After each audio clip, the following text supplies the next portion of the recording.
Hi, class. Taking a good look at this photo, I would like for you to, we're going to practice something that we will be implementing very close throughout the remaining of the year in our math class. What I would like for you to do, looking at the original portrait, looking at that original image, and looking and noticing the other images, which images do you think are scaled copies? Again, which images do you think are scaled copies? And you can see this question right there in your books. I want you to read that question and then think on it for about 30 seconds. What would make the other images a scaled copy? And first ask yourself, what is a scaled copy? So I want you to reread those questions right there in your book. Think about it for about 30 seconds. And then I'm going to get back with you. So go ahead and reflect and think on that question. Which of these, A, B, C, D, or E, are scaled copies of the original portrait?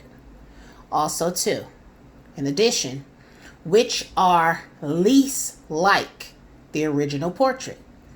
So look at what you have.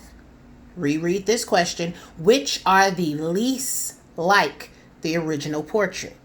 Contemplate, think on it, and ask yourself why.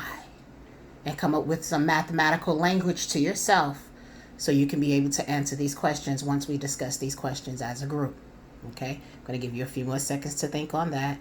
Which are the least like the original portrait? Okay, I have one more question for you.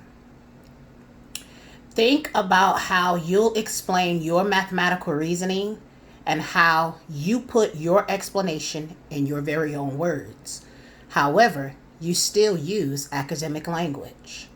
So after you have looked at this portrait, after you have thought about it, after you have contemplated on how you're going to explain it using mathematical academic language, we're going to transition into our breakout rooms, and we're all going to take some time and we're going to write down our explanations before sharing feedback with our breakout group. So again, you have 3 questions. Looking at your original portrait, which do you believe, A, B, C, or D, are scale copies? Which are the least like the original portrait? And what is a scaled copy?